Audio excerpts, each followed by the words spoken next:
বিজ্ঞান সাধারণ ও অসাধারণ মাধ্যমিক আর উচ্চ মাধ্যমিক শ্রেণীর ছাত্রছাত্রীদের জন্য বিজ্ঞানের কুইজ। এখানে আগের অনুষ্ঠানে যারা ভালো করেছিল তাদেরকে আবার আমন্ত্রণ জানানো হয়েছে। সেই সঙ্গে আমরা পেয়েছি কয়েকজন নতুন প্রতিযোগীকেও। সবার সঙ্গে পরিচিত হওয়া যাক। আমি রুবাবা ইসলাম। আমি সাদিকুল ইসলাম সাদি। আমি জারিয়া আমরিন। আমি অভয় সেন পিয়ান। আমি সিনান সাইফির রহমান। আমি মুবাশিরা রাদিয়া। আমি মুয়াজ বিন মাহবুব। আমি নাজাহ রাইদ। আমি সৌভিক চন্দ। আমি প্রজ্ঞা হালদার। আমাদের অনুষ্ঠানটা 4টা পর্বে বিভক্ত। বিজ্ঞান সাধারণ ও অসাধারণ মাধ্যমিক আর উচ্চ মাধ্যমিক শ্রেণী ছাত্রছাত্রীদের জন্য বিজ্ঞান কুইজ অনুষ্ঠান। গত অনুষ্ঠানে যারা ভালো করেছিল অপেক্ষাকৃত তাদেরকে আবার আমন্ত্রণ জানানো হয়েছে, তারা আমাদের সঙ্গে আছে। সেই সাথে কয়েকজন নতুন প্রতিযোগীও। সবার সঙ্গে পরিচিত হওয়া যাক। আমাদের অনুষ্ঠানটি 4টি পর্বে বিভক্ত। প্রথম পর্বটি হচ্ছে বিজ্ঞান সবখানে। সবখানে মানে আমাদের কাছে দূরের সব জায়গা থেকে বিজ্ঞান। 5টা প্রশ্ন এই পর্বে, প্রত্যেকটাতে 5 নম্বর করে আছে। আমরা প্রথম প্রশ্নে চলে যাই। বাদুড়কে আমরা দেখি সন্ধ্যার পর বের হয়, অনেক সময় বেশ অন্ধকারের মধ্যেও তারা চলে যায়, সেজন্য অনেকে মনে করেন যে তারা অন্ধ। আমার প্রশ্নটা হচ্ছে, বাদুড় কি আসলে অন্ধ? না, বাদুড় অন্ধ না। বাদুড় আসলে শব্দের মাধ্যমে চলাচল করে, ইকো সৃষ্টি করে। এবার দিনের বেলা যদি বাদুড় চলাচল করে তাহলে দিনের বেলা বাইরের সাউন্ডটা অনেক বেশি থাকে, যার কারণে বাদুড়ের তার নিজের যে ইকোটা ওটা শুনতে অসুবিধা হয়। রাত্রের বেলা চলাচল করলে এক্ষেত্রে সে সুবিধা পায়, এর জন্য বাদুড় রাত্রে চলাচল করে। কিন্তু তার চোখ আছে, হ্যাঁ, দৃষ্টিও আছে। হ্যাঁ, প্রজ্ঞা 5 নম্বর পাবে। বাদুড় আসলে অন্ধ নয়, অন্যান্য কাজ সে চোখ দিয়েই করে দিনের বেলায়, কিন্তু সন্ধ্যার সময় তার একটা এক্সট্রা জিনিস আছে, যেটা হলো একো সিস্টেম করে, সাউন্ড সিস্টেম। প্রজ্ঞা বলেছে 5 নম্বর প্রজ্ঞা পাবে। পরের প্রশ্ন,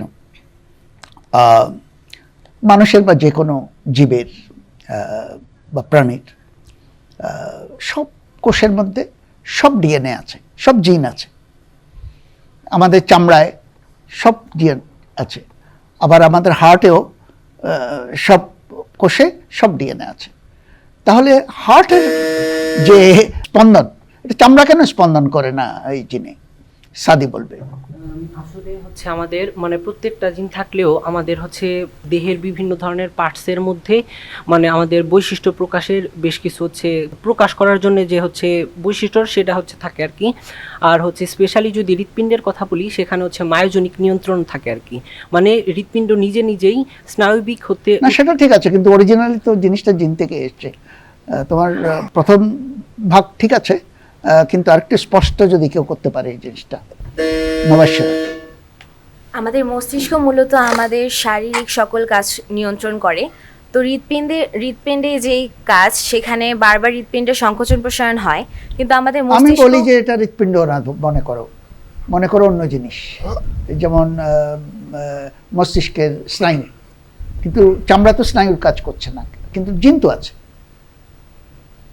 কেন করছে না? এটাই ছিল প্রশ্ন। ঠিক আছে, আমার মনে হয় আমরা এখানেই থামি। কিছু নম্বর আমরা প্রথম যে বলেছে তাকেই দেবো, 3 নম্বর দেবো। আসলে প্রকাশের ব্যাপারটা আছে, এটা হলো জিন প্রকাশ। ও বলেছে জিন প্রকাশ হয়, জিন থাকে, জিনের সঙ্গে জিন প্রকাশ হবে কি হবে না, সুইচ অন থাকবে না সুইচ অফ করা যাবে।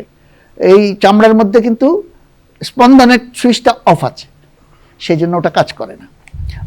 পরের প্রশ্নে আমরা চলে যাই। প্রাণীদের মধ্যে ঘুমানোর টাইম এক একজনের এক এক রকম। যেমন পাখি যদি দেখি, বেশিরভাগ পাখি দিনের বেলা কাজ করে, কাজে ঘুমায় রাতে। পেঁচা কিন্তু রাতে নিশাচর, কাজে সে দিনে ঘুমায়। আচ্ছা, বক, সারস এরকম কিছু পাখি, তারা দিন রাত এগুলো পরোয়া করে না, তারা অন্য একটা ব্যাপার খেয়াল করে সেভাবে ঘুমায়। সেটা কি? বক, সারস এই জাতীয় যারা পানির মধ্যে মাছ টাছ ধরে খায় তারা। সাদিক। এটা কি হচ্ছে সূর্যাস্ত বা হচ্ছে সূর্যোদয়ের উপরে? না, এটা সূর্যের সাথে কোনো সম্পর্ক নাই। আমি আবার দিচ্ছি, মনে হয় কেউ বলতে চায় না। এটা কি পানিতে মাছের উপস্থিতির উপর নির্ভর করে? যখন মাছ কমে যায় তখন তারা, মাছ কমে যায় তখন তারা আছে, কমে যায় মানে মাছের উপস্থিতি মাছের উপস্থিতির উপরে। ঠিক আছে, আবার দিই, দেখা যাক এটার উত্তরটা আসে কিনা। মনে হয় আসবে না। এটা আসলে জোয়ার ভাটা নিয়ে তারা ঘুমায়, জোয়ারের সময় তারা ঘুমায়। কারণ হলো ওদের খাবার হলো ভাটায়, যখন মাছ দেখা যায়, মাছ পাওয়া যায়, তখন জোয়ারের সময় কি করে, বকরা দলে বলে তারা তীরের একটা জায়গায় গিয়ে দলবদ্ধভাবে ঘুমায়। দলবদ্ধভাবে ঘুমানোর কারণ হচ্ছে প্রেডিটর ইত্যাদি জোয়ারের সময় অনেককে ভেসে আসে, তাদের থেকে আত্মরক্ষা করার জন্য একসাথে থাকে তারা। যখন ভাটা হয় তখন গিয়ে কাজ করে। এরা সম্পূর্ণ জোয়ার ভাটা নিয়ন্ত্রিত তাদের। কেউ নম্বর পাবে না এটার জন্যে। আমরা পরের প্রশ্নে চলে যাই। বাংলাদেশের জলাভূমিগুলো আছে, দিঘি, পুকুর, এগুলো তো আছেই, হ্রদ এগুলো আছে, আর্টিফিশিয়াল হ্রদ আছে। কিন্তু আমাদের প্রাকৃতিক জলাশয়ের মধ্যে তিনটা জিনিস, বিল, হাওর, বিল আর বাওর। আমি বলবো যে কোনটা কি? হাওর, বিল, বাওর, মাছ। ফার্স্ট টাইম বলবো হাওরের কথা। হাওর হচ্ছে আপনার এমন এক ধরনের জলাশয় যেখানে বর্ষাকালে পানি জমে সেটা অনেক উঁচু হয়ে যায়, মানে পানির লেভেলটা বেড়ে যায়, তখন সেখানে নদী বড় হয়, তখন নদী নৌকা চলাচল করতে পারে। এটা মূলত হয় বাংলাদেশের নর্থ ইস্টের দিকে, সিলেট যে অঞ্চল আছে সেই। ঠিক আছে, মানে আমি ডিফারেন্সটা শুধু জানতে চাচ্ছি। এরপর বিল হচ্ছে আপনার যেখানে হচ্ছে আপনার সারা বছর পানি থাকে, এরকম একটা জলাশয়। হাওড়ে থাকে না সারা বছর পানি? না, হাওড়ে সারা বছর পানি থাকে না, যখন বৃষ্টি হয় বর্ষাকালে তখন খালি পানি থাকে। আর যখন বাওরেরটা আমি ঠিক বলতে পারবো না। আমি ওর মাঝের তোর অনেক জায়গায় সঠিক হয়নি, আমি আবার দেব। প্রজ্ঞা। হাওরের পানিটা প্রবাহমান থাকে, কিন্তু বিলের পানিটা প্রবাহমান থাকে না। বিলের পানিটা মোটামুটি স্থির থাকে, যার কারণে বিলে জলজ উদ্ভিদের পরিমাণ বেশি থাকে, হাওরে আবার ওইটা তুলনামূলক কম থাকে। তাও খুব একটা হলো না। বিল সারা বছর থাকে না, বিল মেইনলি বর্ষার সিজনেই না, বিল এটা দেখা যায়। সবখানেই সেরকম, মানে ছোট হয়ে যায়, ছোট হয়ে যায়। তো আমি মনে হয় আবার দিই, দেখা যাক। বড় কথা রুবাবা বলতে চাই, দেখি। মাছ সব জায়গায় ধরা যায়, মাছ সব জায়গায় ধরা যায়। আসলে এটা সাইজের ব্যাপার। হাওরটা অনেক বড়, প্রায় মানে স্ট্যান্ডার্ড 4000-5000 স্কোয়ার কিলোমিটার পর্যন্ত হয় হাওর, বিশাল। এবং সেটাই অনেক কমে যায়, প্রায় 10 ভাগের 1 ভাগও হয়ে যেতে পারে শীতের দিনে, আবার বর্ষার সময় অনেক বড় হয়ে যায়। বিলও তাই, কিন্তু অনেক ছোট, 1000-1500 স্কোয়ার কিলোমিটার, এগুলোকে আমরা বিল বলি। দুটো একই রকম জিনিস, বাড়ে কমে বর্ষার শীতের। বাওরটা কিন্তু বাড়ে কমে না, এটা অপেক্ষাকৃত ছোট, যেটা 50-55-60 এরকম স্কোয়ার কিলোমিটার হয়। বাওরটা হলো আসলে অশ্বক্ষুরাকৃতি নদী, যে নদীর একটা জায়গায় যখন মজে যায় তখন এটা সেপারেট হয়ে যায়, সেটাই বাওর, ছোট জলাশয়। এটা খুব বাড়ে কমে না, ওই নদীর মতোই থাকে, কিন্তু ওই দুইটা বাড়ে কমে। তো আমরা এটার জন্য কাউকে নম্বর দিতে পারলাম না। পরের প্রশ্নে চলে যাই। হীরা, রত্ন পাথর। হীরা এখন দুভাবে পাওয়া যায়, একটা খনির থেকে আসে, একটা ল্যাবরেটরি থেকে আসে। এখন ডিফারেন্সটা কোথায়? স্যার, খনিতে আমরা যে হীরাগুলো পাই সেগুলো সাধারণত যেই পরিমাণ বড় থাকে, ল্যাবরেটরিতে আমরা যে হীরা বানাই যেটা অ্যালকোহলের মাধ্যমে, অ্যালকোহলে আর কি, ইলেকট্রিসিটি আর কি প্রবাহের মাধ্যমে, যেখানে আর কি নাইট্রিক অ্যাসিড মেবি, যাই হোক আর কি, ল্যাবরেটরিতে যেটা বানানো হয় সেটা আমরা বড় পরিসরে বানাতে পারি না, সেটা হয় অনেক ক্ষুদ্র। আমি এটা আবার দেবো, ঠিক হচ্ছে না, আমি আবার এটা অন্যদের দেবো।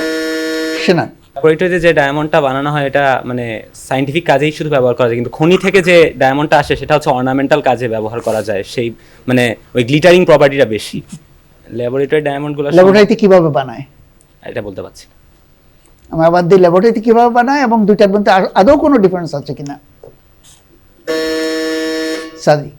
আসলে তেমন কোনো ডিফারেন্স নেই, তবে হচ্ছে ওইটা হচ্ছে বড় আকারে থাকে আর হচ্ছে খনিটা আর কি। আর আমরা ল্যাবরেটরিতে তো অ্যাজ ইউজুয়াল মানে গবেষণার কাজে বা যে কোনো কাজে যদি ইউজ করি এত। ঠিক আছে, আমি এখানে থামি।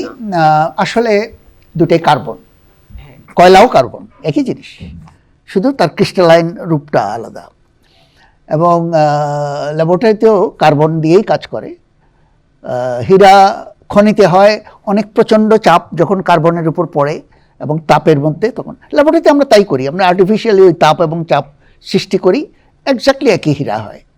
বরং ল্যাবরেটরিগুলো বেটার, এখন বেটার মানে এই সেন্সে বড় হয়, মানে তুলনামূলকভাবে একই হয়, কিন্তু ল্যাবরেটরিতে আমরা আরও ফ্লেক্সিবলি বড় পাই।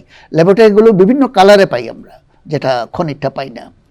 আরেকটা বড় বিষয় হলো খনির যে হীরা, নৈতিক কারণে অনেকে এটা ব্যবহার করতে চায় না, কারণ এটাতে অনেক শ্রমিকের উপর অত্যাচার এবং ইত্যাদি, খুব কঠিন কাজ হীরা তোলা, এবং খুবই এক্সপ্লয়েট করে খনিদের শ্রমিকদেরকে। কিন্তু ল্যাবরেটরিতে এটা নেই, কাউকে এক্সপ্লয়েট করা হচ্ছে না, কাউকে কষ্ট দেওয়া হচ্ছে না, তারপরেও মানুষ ওই খনিরটাই চায়। এটা বিনা কারণে, জাস্ট খনি, জাস্ট অরিজিনাল, ওটাকে অরিজিনাল মনে করে, এটাকে কৃত্রিম মনে করে, কিন্তু আসলে কোনো দিক থেকেই এটা ডিফারেন্স না। আমি কাউকে নম্বর দিতে পারলাম না এটার জন্য। আমাদের এই পর্বটি শেষ হয়ে গেল। পরের পর্বটি হচ্ছে আমরা ইতিহাসে চলে যাব। বিজ্ঞানের ইতিহাস, কোনো একটা ঘটনা, দুর্ঘটনা, কোনো একটা মজার কথা, এগুলো দিয়ে আমরা বলতে হবে, পুরো জিনিসটা বলতে হবে। আমি একটা হিন্টস দিই। তারপর যেমন এক সময় হাজার হাজার বছর ধরে মানুষ কিন্তু সংখ্যা ব্যবহার করছে, তা তো শূন্য জিনিসটা ছিল না। শূন্যটা কিভাবে আসলো সংখ্যার মধ্যে, এবং কে আনলো এটা, তাতে সুবিধাটা কি হলো, সাদেই বলবে। এটা হচ্ছে ভারতীয় বিজ্ঞানী হচ্ছে আর্যভট্ট সর্বপ্রথম হচ্ছে আমাদের মানে শূন্যের হচ্ছে আবিষ্কার করে, অর্থাৎ হচ্ছে ভারতীয় বিজ্ঞানীরাই সর্বপ্রথমেই মানে দশমিক পদ্ধতির আবিষ্কার করে, এবং হচ্ছে সেই সূত্রে আমরা হচ্ছে পরবর্তীতে এই দশমিক পদ্ধতি বর্তমান পর্যন্ত। কে আবিষ্কার করে? আর্যভট্ট। হ্যাঁ, আর্যভট্ট। আর্যভট্ট, হ্যাঁ, শূন্যকে ইন্ডিয়ানরা করেছে, তবে এটা আর্যভট্টের সাথে নাম না, এটা অন্য। আমি আবার দিচ্ছি। আচ্ছা, ব্রহ্মগুপ্ত ওনার নাম। ব্রহ্মগুপ্ত। ব্রহ্মগুপ্ত। ব্রহ্মগুপ্ত। এবং এর সুবিধাটা কি? এবং মানে শূন্য ব্যবহার করলে হচ্ছে যেমন 1 থেকে 10, 10 থেকে 100, এই 10 মানে 10 করে আগানো, 10কে করে গুণ করে আগানোর যে বিষয়টা, সেটা আমরা করতে পারি। শূন্য ছাড়া এটা সম্ভব না আসলে। বিশেষ করে পজিশনিং সিস্টেম, জি, প্লেস ভ্যালু যে সিস্টেম, পজিশনিংটা হলো এখানে।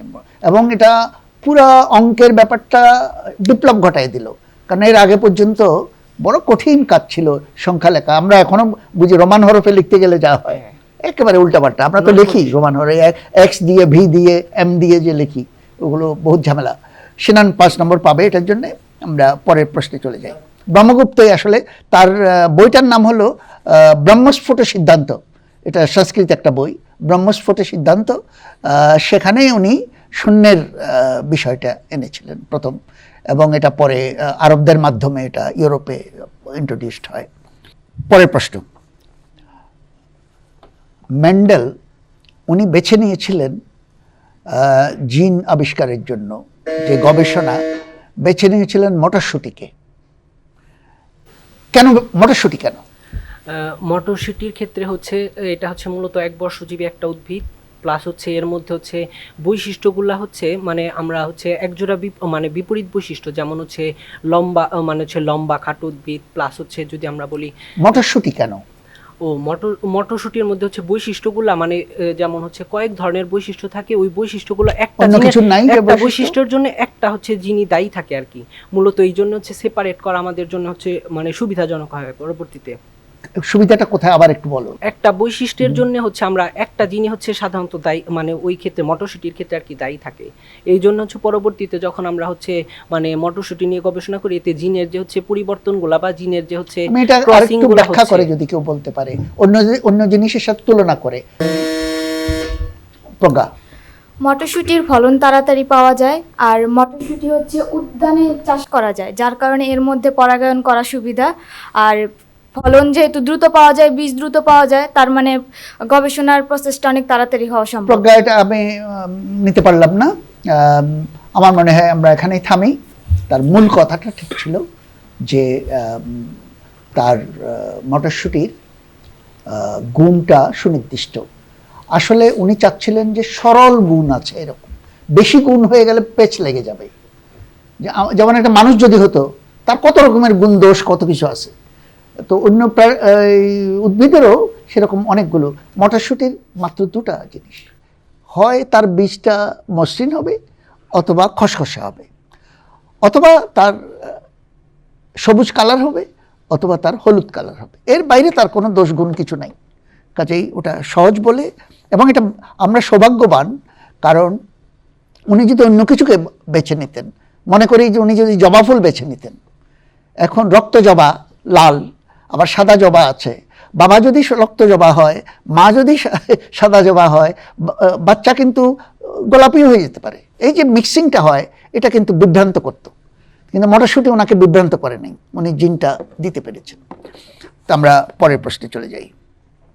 রোয়েনজেন, উইলহেলম রোয়েনজেন, আমরা সবাই জানি উনি এক্স রে আবিষ্কার করেছিলেন, কিন্তু আমার প্রশ্ন সেটা না। প্রশ্ন হচ্ছে সেটা করতে গিয়ে দুইটা মানে দৈবাৎ ঘটনা ঘটেছে, যার কারণে আমরা এক্স রে মেডিকেলটাও পেয়ে গেছি এবং এক্স রেটাও পেয়ে গেছি। সেই দৈবাৎ ঘটনাটা কি সাদিক? আসলে এক্সরে তো হচ্ছে আমাদের মাংসপেশির হচ্ছে মানে এক্সরে যে রশ্মিটা আছে সেটার তরঙ্গ দৈর্ঘ্য তো আর কি। আমি অন্য কাউকে সুযোগ দেবো, আমি দৈবাৎ ঘটনাটা জানতে চাচ্ছি।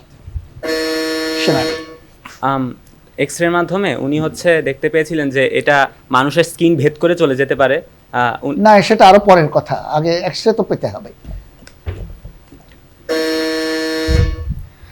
উনি হচ্ছে অন্য একটা বিষয় নিয়ে পরীক্ষা করছিলেন একটা যন্ত্রের উপর, তো সেইখানে একটা কার্ডবোর্ড ছিল। উনি যখন আলোকরশ্মি পাঠালেন তখন দেখলেন যে কার্ডবোর্ড ভেদ করে আলোকরশ্মিটা বেরোয় যাইতেছে। তখন উনি মনে করলেন যে রশ্মি কার্ডবোর্ড ভেদ করে যাবে সে রশ্মি অবশ্যই মানুষের স্কিনও হয়তো বা ভেদ করে যাইতে পারবে। এর থেকে হচ্ছে উনি মেইনলি ধারণা পান যে এক্স রে দিয়ে মানুষের ভিতরের রঙের ছবি তোলা যেতে পারে। এরপর উনি ধীরে ধীরে এই বিষয়টা নিয়ে আগান। ঠিক আছে, আমি প্রজ্ঞার উত্তরটা নেব, বেশ কাছাকাছি গেছে, তবে গল্পটা ঠিক হয়নি, সেই জন্য 3 নম্বর দেবো, 5 নম্বর দেবো না প্রজ্ঞাকে। উনি অন্য এক্সপেরিমেন্ট করতে যাচ্ছিলেন, তো সেখানে ক্রুক্স টিউবটা ছিল, যেটা ক্যাথোডের টিউব, সেটা চালু ছিল। তো ওটা আবার একটু ওই বিদ্যুৎ বাতির মতো একটু জ্বলে, যখন জ্বলে তো জলে বলে উনি ওটা কাগজ দিয়ে মোড়ায় রাখছে যাতে করে আলো বের না হতে পারে। উনি চাচ্ছিলেন যে ফসফরেসেন্ট স্ক্রিন একটা ছিল কাছে, সেই স্ক্রিনটার উপরে কিছু কাজ করবেন উনি, এই জন্য অন্ধকারে স্ক্রিনটা কি করে সেটা দেখার জন্য। কিন্তু উনি দেখলেন যে স্ক্রিনটা এখনো জ্বলছে, ওইদিকে কিন্তু ওরা কাগজ মুড়ে দেওয়া হয়েছে, অথচ স্ক্রিনটা জ্বলছে, তার মানে কিছু একটা বেরোচ্ছে ওখান থেকে। তখন উনি ভাবলেন যে উদ্দেশ্য কিছু একটা বেরোচ্ছে। তখন এটার সামনে উনি কার্ডবোর্ড দিলেন, এই লোহা দিলেন, নানান জিনিস দিলেন। দেখে যে মোটা জিনিস দিলে ছায়া পড়ে, কিন্তু পাতলা জিনিস দিলে ভেতর দিয়ে চলে যায়, ছায়া পড়ে না। সেই সময় ওনার স্ত্রী কাছে ছিল, তো উনি এটা সেটা দেখতে স্ত্রীর হাতটা টেনে নিলেন, দিয়ে তার হাতটা দিলেন, দেখে যে তার হাত দেখা যায়। এটা আরেক দৈবাৎ ঘটনা, ওইখানে তার স্ত্রী থাকার কথা ছিল না, সেও কি আগ্রহ করে ওখানে এসছে, তার ওনারও কি মনে হয়েছে উনি হাতটা টেনে তার সামনে দিয়েছেন, এবং দেখে যে সব হাড় দেখা যায়, এবং বিয়ের আংটিটা ছিল, আংটিটা দেখা যায়।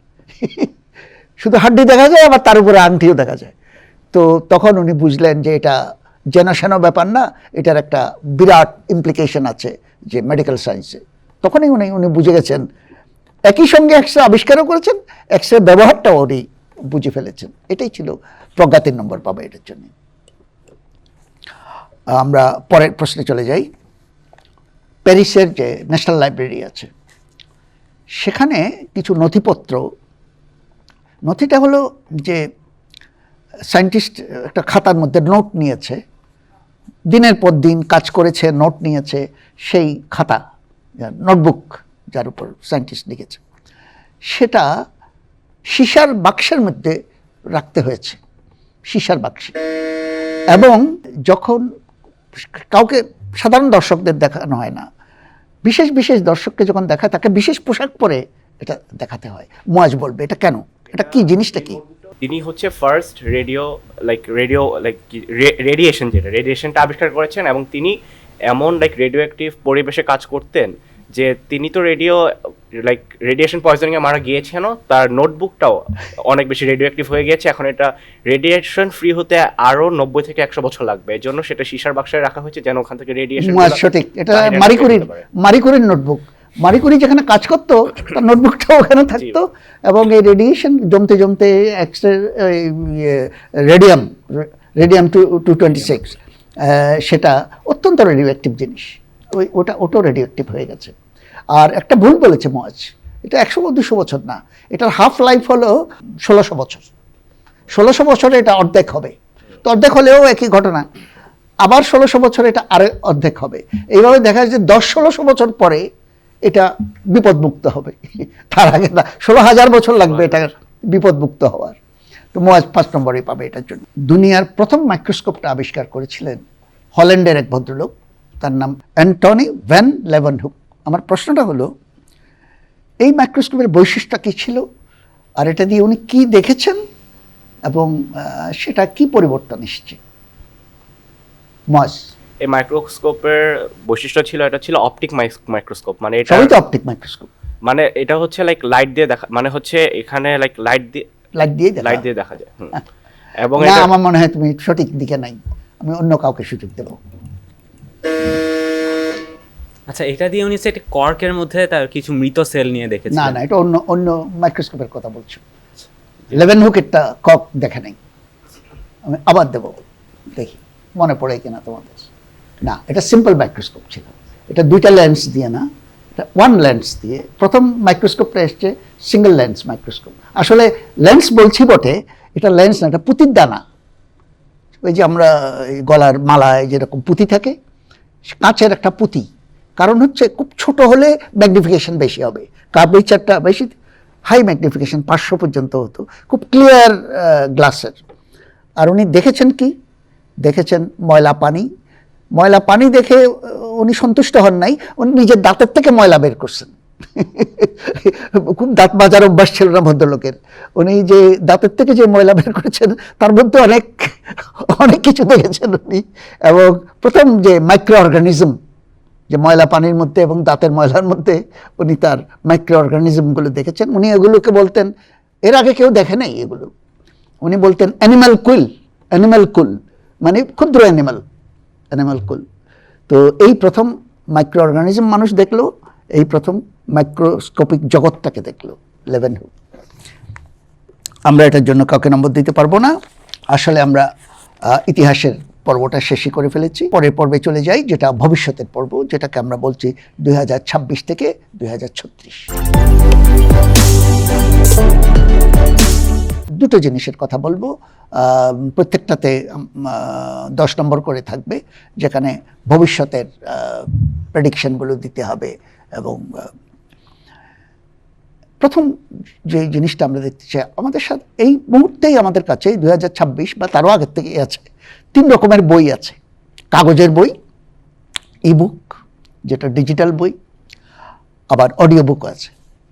এই 3টা সামনের দিকে কোনটা কিভাবে এগোবে? মোয়াজ। এখন আমাদের কাছে 3টা বই আছে, কাগজের বই, অডিও বুক এবং লাইক ডিজিটাল বুক। এখন ফিউচারে এটা প্রোগ্রেস হবে যে কাগজের বই, পেন অ্যান্ড পেপার, এটা থাকতেও পারে নাও থাকতে পারে। এখন এটা ডিপেন্ড করে লাইক পরিস্থিতির উপর। যদি আমাদের ফিউচারে এটা আরও বেশি ডিপেন্ডেবল হয় তখন কাগজের বই থাকবে না, তখন আমরা অডিও বুক এবং ভিজুয়াল বুক যেগুলো, লাইক ডিজিটাল বুক যেগুলো, এই দুইটার মধ্যে প্রোগ্রেস করবো। এখন ডিজিটাল বুকগুলোও চেঞ্জ হওয়া অনেক রকম হতে পারে, যেমন ডিজিটাল বুকগুলোতে এআই ইন্টিগ্রেট করে ওই বুকের মধ্যেই। মানে তুমি বলতে চাচ্ছ যে কাগজের বইয়ের আর কোনো উন্নয়ন সম্ভব না? উন্নয়ন, টেকনিক্যালি স্পিকিং উন্নয়ন তেমন আর সম্ভব না। আর ডিজিটাল বইয়ে এখনই আমরা দেখতে পাচ্ছি অনেক জায়গায় এআই ইন্টিগ্রেট করা হচ্ছে, যে ওই বইয়ের মধ্যেই যারা স্টুডেন্ট অথবা রিডার আছে তারা ওই বইয়ের মধ্যেই ওই এআইটাকে কোশ্চেন করবে, এবং ওই এআই খালি ওই বইকে সোর্স ধরে ওই বইয়ের থেকে অ্যান্সার বের করে আনবে অথবা ব্যাখ্যা বের করে আনবে। এবং অডিও বুকের বিশ্লেষণও হতে পারে, যেমন অডিও বুক, বইটা তো অনেক বড়। এখন ওখানে অডিও বুকটা কি জিনিস একটু ব্যাখ্যা করো। অডিও বুকটা হচ্ছে এমন একটা বই, যে বই ওটা কেউ একজন পড়ে শোনাচ্ছে, সেটা হচ্ছে আমরা অডিও আকারে শুনছি, এটা হচ্ছে অডিও বুক। এখন অডিও বুকের এখানে এআই ইন্টিগ্রেট করে, মনে কারো হয়তো পুরো বইটা পড়ার সময় হচ্ছে না, সেই এআই কে বলে খালি সামারিটা শুনতে পারে অথবা শুধু ইম্পর্টেন্ট পার্টগুলো। তো চমৎকার, আমার মনে হয় সে সবই কভার করেছে। কাগজেরও কিছু কিছু উন্নয়ন হবে, কাগজের মানটা ভালো হচ্ছে এখন। কিছু মেটাল ফয়েল ব্যবহার করে এটাকে আরও মোর ইউজার ফ্রেন্ডলি করা হচ্ছে। আরেকটা জিনিস কাগজের বইতে হবে মনে করা হচ্ছে যে ইনস্ট্যান্ট পাবলিকেশন। কারণ আগের থেকে করলে ওগুলোর কোয়ালিটি হয়ে যায়। তুমি যখন একটা বই কিনতে চাও সেটা সঙ্গে সঙ্গে ছাপা হবে এবং তোমার জন্য বাইন্ডিং হয়ে চলে আসবে, এটাই সামনে হবে। তবে চ্যালেঞ্জটা যেটা মোয়াজ বলেনি, বড় চ্যালেঞ্জ হচ্ছে ডিজিটাল বইয়ের ইন্টারেক্টিভ অবশ্যই হবে, এবং এআই দিয়ে এটার প্রশ্ন উত্তর এবং এটাকে মাঝে মাঝে অডিওতে পরিণত করা, অনেক কিছু ফ্লেক্সিবিলিটি এখনই আছে, সামনে হবে। কিন্তু চ্যালেঞ্জটা ওখানে না, চ্যালেঞ্জটা হচ্ছে মানুষ কাগজের বই পছন্দ করে, কাজে ডিজিটাল বইয়ের সারফেসটা ম্যাট সারফেস, কাগজের সারফেস করা। এটা যেমন আমাজনের যে কিন্ডলটা আছে, রিডার বলে, ই রিডার, ওরা কিন্তু কাগজের মতো করে ডিজিটাল বই এখন পাওয়া যাচ্ছে। কাজে এটা অতটা ভালো করে নাই, আরও ভালো হবে এটা তার সারফেসটা। আর অডিওর ব্যাপারটা মজ বলেছে যে সেখানেও টেক্সট এবং লিসনিং, এখন এআই দিয়ে পড়াটা এআই দিয়ে হচ্ছে, তাতে আমরা অনেক বেশি বইকে নিয়ে যেতে পারছি অডিওতে ইত্যাদি। মজকে আমরা 10 নম্বরই দেবো এটার জন্যে। আমাদের পরবর্তী ইস্যুটা হলো আগামী দিনের নির্বাচন পদ্ধতি। শোনান। আচ্ছা, আজকের দিনে নির্বাচন এখন পর্যন্ত মানে মোস্টলি ম্যানুয়াল। নির্বাচন পদ্ধতির মধ্যে হচ্ছে ইলেকশনের সময় হচ্ছে মানে ম্যানুয়ালি এমন আস্তে আস্তে যেহেতু ডিজিটাল সিকিউরিটির ইমপ্রুভমেন্ট হচ্ছে, এমন মেশিন আবিষ্কার করা সম্ভব যেটা হচ্ছে কেউ ওটার ভিতর প্রবেশ করতে পারবে না এক্সেপ্ট অথরাইজড পিপল, এবং সেটার মাধ্যমে হচ্ছে মানে কাউন্টিংটা খুব দ্রুত হবে। এখনো আছে, মানুষ আস্থা কম আর কি, কিন্তু আছে। সেটা কি নতুন জিনিস কে বলতে পারবে, আমি সেটাই। বর্তমান সময়ে নির্বাচনে যে একটা খুব বড় প্রবলেম দেখা যায় সেটা হচ্ছে যে একজনের ভোট আরেকজন দিয়ে দিচ্ছে গিয়ে, মানে আমার ভোটটা আমি দিচ্ছি না, আমার বদলে অন্য কেউ দিচ্ছে। এর জন্য যদি আমরা ভোট যে সেন্টারে যে দেওয়া হবে সেখানে যদি আমরা ফেস রিকগনিশন বা বায়োমেট্রিক্সের কোনো একটা ব্যবস্থা করি যে হ্যাঁ আমার ভোটটা আমিই দিতে পারবো, আমার ভোটটা জাল এখনো আছে, ছবি দেখে অবস্থা নেই।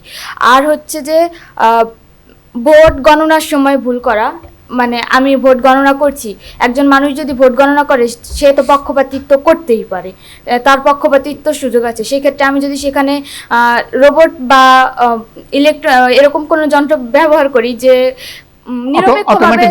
নিরপেক্ষভাবে গণনা করতে পারবে, সেক্ষেত্রে নির্বাচনের বিষয়টা আরো বেশি সুন্দর হবে আর কি। আমার মনে হয় প্রজ্ঞার লাইন অফ থটটা ঠিক না, আমি আরেকবার দেবো।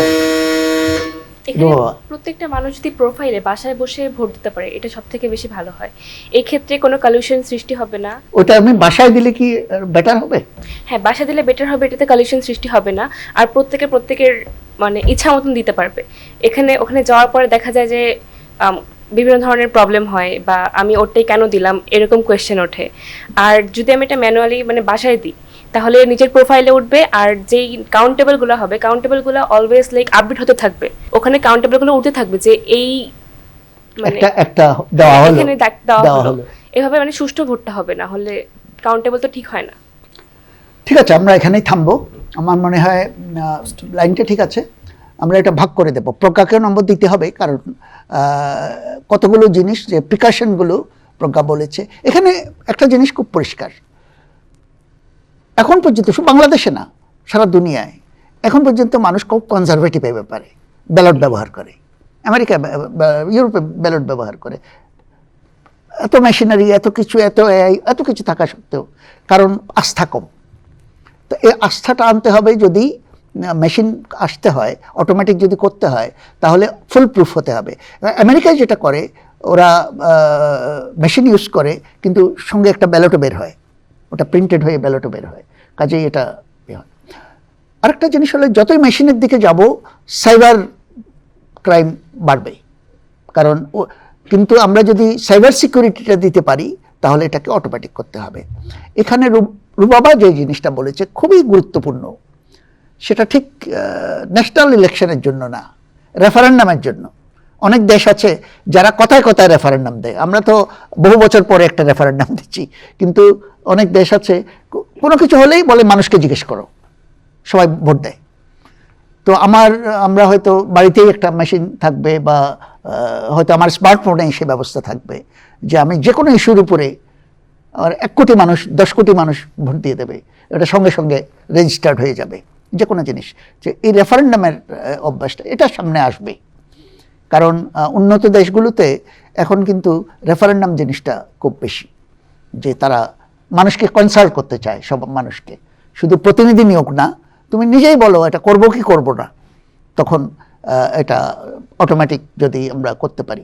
যেমন এই অনেক জায়গায় বক্তৃতা দেয়, যে বিরাট অডিয়েন্সের বক্তৃতা দিচ্ছে, সেখানে আপনারা কি মনে করেন? তো সবাই যার যার ইয়েটা টেপে, সবার কাছে একটা সবাই যার যার বলে যে আমি মনে করি যে এটা ঠিক হবে না, না আপনি ঠিক বলছেন, আমি বলছি না আপনি ঠিক বলেন নাই। সঙ্গে সঙ্গে রেজাল্ট কিন্তু এদিকে পিছনে ওঠে। আমার অডিয়েন্সের মধ্যে 30% বলতেছে আমি ঠিক বলছি, 70% বলতেছে আমি ঠিক বলি নেই, এটা কিন্তু সঙ্গে সঙ্গে রেকর্ডেড হচ্ছে। তো এরকম একটা জিনিস যেটা রুবাবা বলেছে সেরকম একটা হতে পারে। তো আমরা এখানেই থামি এবং 5-5 করে প্রজ্ঞাকে এবং রুবাবাকে নম্বর দেবো এটার জন্যে। আমাদের শেষ পর্বটি আমরা চলে আসি, যেটা হচ্ছে লিমেরিক, যে ছড়ার বিষয়ে।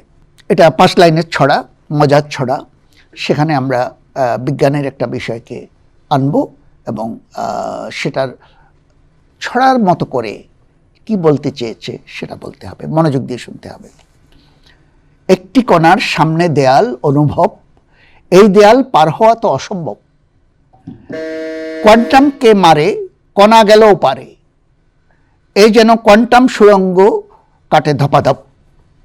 এখানে স্যার মূলত কোয়ান্টাম টানেলিং এর কথা বলা হয়েছে। আমরা যখন কোয়ান্টাম মেকানিক্সে বিভিন্ন সমীকরণ সলভ করে বিজ্ঞানীরা বর্তমানে আবিষ্কার করেছেন যে একটি ইলেকট্রন কিংবা অতি ক্ষুদ্র যে কণাগুলো আছে, যেটা আর কি সাবঅ্যাটমিক পার্টিকেল, সেগুলো আমাদের সামনে যদি কোনো দেয়াল থাকে, সেই দেয়ালকে ভেদ করে হয়তো বা অন্য কাছে চলে যেতে পারে। এটার মেইন কারণ হলো আমাদের ওয়েভ ফাংশন যে আছে। এই দেয়ালটা কিরকম দেয়াল? এই দেয়ালটা স্যার হচ্ছে কোয়ান্টাম দেয়াল। এটা হচ্ছে আপনার মনে করেন লেডের শিট হতে পারে, কিংবা যে কোনো শিট হতে পারে, অতি পাতলা হতে পারে, অতি বড় হতে পারে। সো এটার কোয়ান্টাম টানেলিং এর মেইন কারণটা হলো আমাদের ওয়েভ ফাংশন, একটা কোণার যে ওয়েভ ফাংশনটা আছে সেটা সব জায়গায় বিস্তৃত। অর্থাৎ কোয়ান্টাম মেকানিক্স আমাকে জাস্ট একটা প্রবাবিলিটি দিতে পারে যে এখানে কোণাটা থাকতে পারে, কিন্তু এই প্রবাবিলিটির কারণেই আমার হয়তো বা কোণাটা এখানেও আছে অথবা 1000 মাইল দূরে আছে, সেটা আমি জানি না। এই জন্য মধ্যে যদি আমার শেষ লাইনটা কেন বলছে এই যেন কোয়ান্টাম সুড়ঙ্গ কাটে ধপাধপ? জি স্যার, এখানে হচ্ছে মূলত একটি দেওয়ালের মধ্যে দিয়ে সুড়ঙ্গ কেটে মনে হয় যে একটা কোণা চলে যাচ্ছে। তো সো এই প্রক্রিয়াটাকে কোয়ান্টাম টানেলিং বলা হচ্ছে। কোয়ান্টাম টানেলিং বলা হয়। এটা ইলেকট্রনিক্সে আছে, টানেল ডায়োড আছে, একই প্রসেসে কাজ করে টানেল ডায়োড, কোয়ান্টাম টানেলিং। অভয় 10 নম্বরই পাবে সঠিক উত্তর, কারণ এটা আসলে শুধু যে দেওয়ালটার কিছু বলেছে, একটা কণা তার সামনে দেওয়ালটা আসলে একটা পোটেনশিয়াল, ইলেকট্রিক পোটেনশিয়াল, একটা এনার্জিকে ক্রস করে যেতে হবে। এটা যে সত্যি সত্যি একটা দেওয়াল হবে এমন কোনো কথা নয়। তবু মনে হয় 10 নম্বর পাবে, কারণ বাধা, একটা বাধার অর্থে এটা হয়েছে। আমরা পরের লিমেরিকে চলে যাই। মঙ্গলে ঘোরে 3 রোবট রবার, শিলার খবর খোঁজে আর জলাধার, খুঁড়ে খুঁড়ে দেখে বিশ্লেষণ লেখে, তা জেনে মঙ্গলে যাবে মানুষ একবার। সিনান। শিলার খবর খোঁজে বলতে ফসিলের কথা বলা হচ্ছে, কোনো লিভিং ফসিল নয়, ফসিল নয়, ওখানে প্রাণী নেই, মানে লিভিং স্পেসিমেন। জি, শিলা, রক্স। জি, রক্স যেগুলোর মধ্যে হচ্ছে কোনো কালে কোনো প্রাণের অস্তিত্ব ছিল কিনা, ব্যাকটেরিয়া বা এই ধরনের জাতীয় প্রাণের অস্তিত্ব ছিল কিনা, এই ধরনের এভিডেন্স খোঁজার চেষ্টা করে, যাতে আমরা তাহলে বুঝতে পারবো যে হয়তো একসময় মার্স হ্যাবিটেবল ছিল, তারপর কি হয়েছে। খুঁড়ে খুঁড়ে দেখে বিশ্লেষণ লেখে, তাহলে রবারে কি কি আছে? তাহলে বিশ্লেষণ লেখে, তার মধ্যে সেটা অ্যানালাইসিস করার জন্য হয়তো এআই থাকতে পারে। আর এটা করছে কেন? এটা করছে কেন? যাতে ডাটাগুলো আমাদের কাছে পাঠাতে পারে পৃথিবীতে। তারপর কি হবে? তারপর তা জেনে মঙ্গলে যাবে মানুষ এবার। আমরা বুঝতে পারবো যে সেখানকার এনভায়রনমেন্টটা কেমন, সেখানে কখনো ওয়াটার ছিল কিনা। এই 3 রোবট কারা? এগুলো হচ্ছে নাসা সেন্ড করেছে কিছু রোভার, নামগুলো এই মুহূর্তে মনে পড়ছে না। ঠিক আছে, সিনান নম্বর পাবে। তো এই 3 রোবটের নামটা যদি কেউ বলতে পারো তাহলে আমি কিছু নম্বর দেব। 3টা রোবট আছে স্যার। এই 3টা রোবটের নাম হলো একটা কিউরিওসিটি, আর একটা পারসিভারেন্স, আর একটা ভাইজি ভাই হলো পাইওনিয়ার। একটা না, আরেকটা কি? তৃতীয়টা কি? তৃতীয়টা আচ্ছা, ওটা চাইনিজ, ওটা ইংরেজি নাম না, চাইনিজ, জুরং। আচ্ছা, ওটা চায়না পাঠিয়েছে। জি, তো আমরা এটাও দেখে ফেললাম। আমরা 8 নম্বর সিনানকে দেব, 2 নম্বর অভয়কে, 3টা নাম বলতে পারার জন্য। পারসিভারেন্স, কিউরিওসিটি এবং জুরং, 3টের উপর একই কাজ করছে তারা বিভিন্ন অঞ্চলে করে। আর যেটা বলতে চাচ্ছিলাম যে সিনান যেটা অ্যাভয়েড করে গেছে, বলতে পারেনি, সেটা হচ্ছে এটা একটা ল্যাবরেটরি। বেসিক্যালি এটা ল্যাবরেটরি, এখানে রেকর্ড করা হচ্ছে, এখানে কেমিক্যাল অ্যানালাইসিস করা হচ্ছে, এখানে শিলা গুঁড়া করা হচ্ছে, তারপর যা যা করে ল্যাবরেটরিতে, এই রোবটের কাছে সব ল্যাবরেটরি আছে এবং তারা আমাদেরকে ডাটাগুলো পাঠাচ্ছে। আমরা এই পর্ব শেষ করে ফেললাম। লাস্টে আমাদের নাম্বার হচ্ছে 8 নম্বর সিনান এবং 2 নম্বর অভয়। আমাদের এই পর্বও শেষ হয়ে গেল, অনুষ্ঠানটাও শেষ হয়ে গেল। এখন আমরা দেখি যে আমাদের স্কোর বোর্ডে কীরকম কারা নম্বর পেয়েছে, এবং সেই অনুযায়ী আমরা আগামী অনুষ্ঠানে যারা ভালো করেছে তাদেরকে আবার আমন্ত্রণ জানাবো, এবং সেই সঙ্গে নতুন প্রতিযোগীও আমরা পাবো। যারা অনুষ্ঠানটি দেখলেন তাদেরকে ধন্যবাদ জানিয়ে আবার আমন্ত্রণ জানিয়ে এখানেই শেষ করছি।